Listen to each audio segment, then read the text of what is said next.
Hi అండి, నేను మీ Shilpa Vinay. Welcome to Vincy kitchen. ఈరోజు మనం ఒక హెల్దీ దోశ రెసిపీని చూద్దాము. ఈ దోశలు వేసుకొని తిన్నారంటే మీరు మామూలు దోశలు ఇంక వేసుకోరండి, ఇంకెప్పుడు ఇవే దోశలు వేసుకుంటారు. అంత బాగుంటాయి, అంతే హెల్దీ కూడా. దీంతో పాటుగా ఒక టేస్టీ చట్నీ రెసిపీని కూడా చూద్దాము. దోశ చూడండి ఎంత క్రిస్పీగా ఉందో.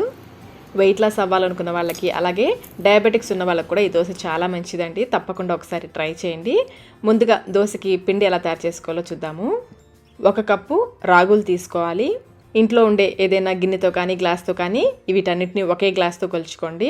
మనం రాగులు ఎంత తీసుకుంటామో జొన్నలు కూడా అంతే తీసుకోవాలి. 1 కప్పు జొన్నలు, అలాగే 1/2 కప్పు మినుములు. మినపగుళ్ళు ఉంటాయి చూడండి, పొట్టు మినపగుళ్ళు. మినపగుళ్ళే కానీ పొట్టుతో సహా వస్తాయి కదా, ఆ మినపగుళ్ళు 1/2 కప్పు వేసుకోవాలి. అలాగే 1/2 కప్పు మినపగుళ్ళు, మనం రెగ్యులర్గా యూజ్ చేస్తాం కదా మినపప్పు, అవి 1/2 కప్పు వేసుకోవాలి. మీ దగ్గర మినుములు ఈ పొట్టుతో సహా ఉన్న మినపగుళ్ళు లేవనుకోండి, మొత్తం 1 కప్పు మామూలు మినపప్పు వేసేసుకోవచ్చు. మనం దోశ హెల్తీగా చేసుకోవాలనుకుంటున్నాం కాబట్టి మినపగుళ్ళు పొట్టుతో ఉన్నవి సగము, పొట్టు లేనివి సగము వేస్తున్నాము.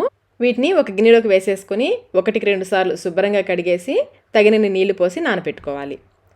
వీటితో పాటుగా 1/2 కప్పు అటుకులు, మనం జొన్నలు రాగులు ఏ కప్పుతో అయితే కొలుచుకున్నామో అదే కప్పుతో 1/2 కప్పు అటుకులు వేసుకుని వీటిని కూడా 1-2 సార్లు శుభ్రంగా కడిగేసి ఇందులో వేసేసుకోవాలి. అలాగే 1 టీ స్పూన్ మెంతులు కూడా వేసేసి మూత పెట్టేసి 8-10 గంటల పాటు నానబెట్టుకోవాలి. నేనైతే 8 గంటల పాటు నానబెట్టానండి. చూడండి చక్కగా నానిపోయాయి కదా. ఇప్పుడు వీటిని గ్రైండ్ చేసుకుందాము.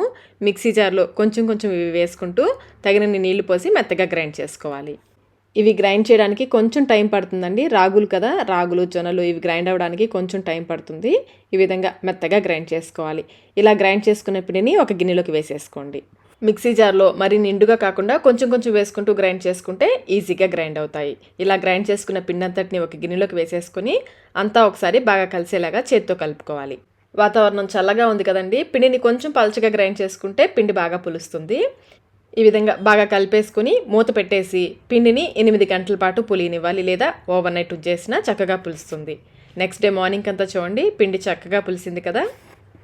తగినంత ఉప్పు వేసుకుని బాగా కలిపేసి మీకు కావాల్సినంత పిండి తీసుకుని మిగిలిన పిండి ఫ్రిడ్జ్లో పెట్టేసి 2 రోజుల పాటు వాడుకోవచ్చు.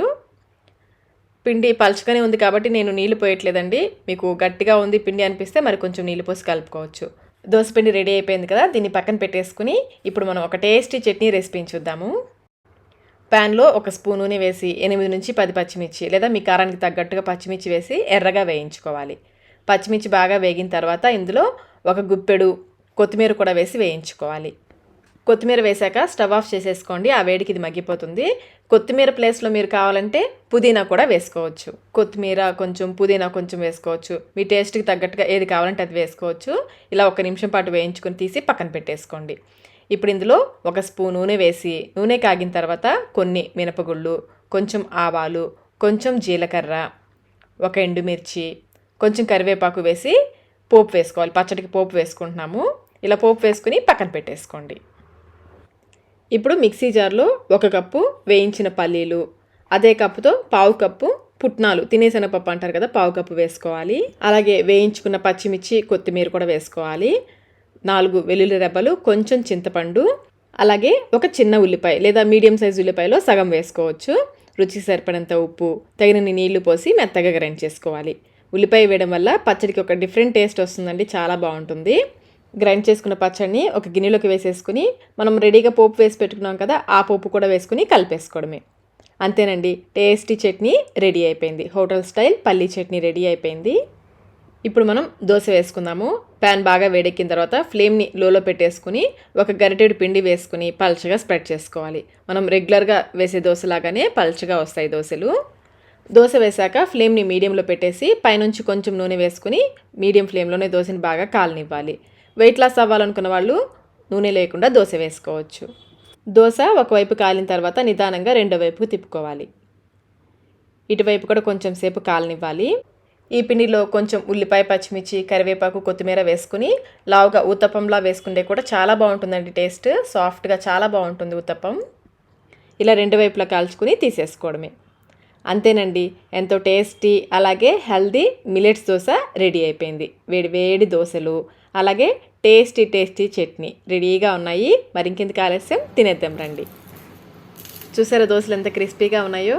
టేస్ట్ కూడా చాలా బాగుంటాయండి ఈ దోశలు. మరి మీరు కూడా ట్రై చేయండి. ట్రై చేసి మీకు టేస్ట్ ఎలా అనిపించిందో మాకు కమెంట్ రూపంలో తెలియచేయండి. ఈ వీడియో మీకు నచ్చినట్లయితే లైక్ చేయండి, మీ ఫ్రెండ్స్కి ఫ్యామిలీ మెంబర్స్కి షేర్ చేయండి. Thank you.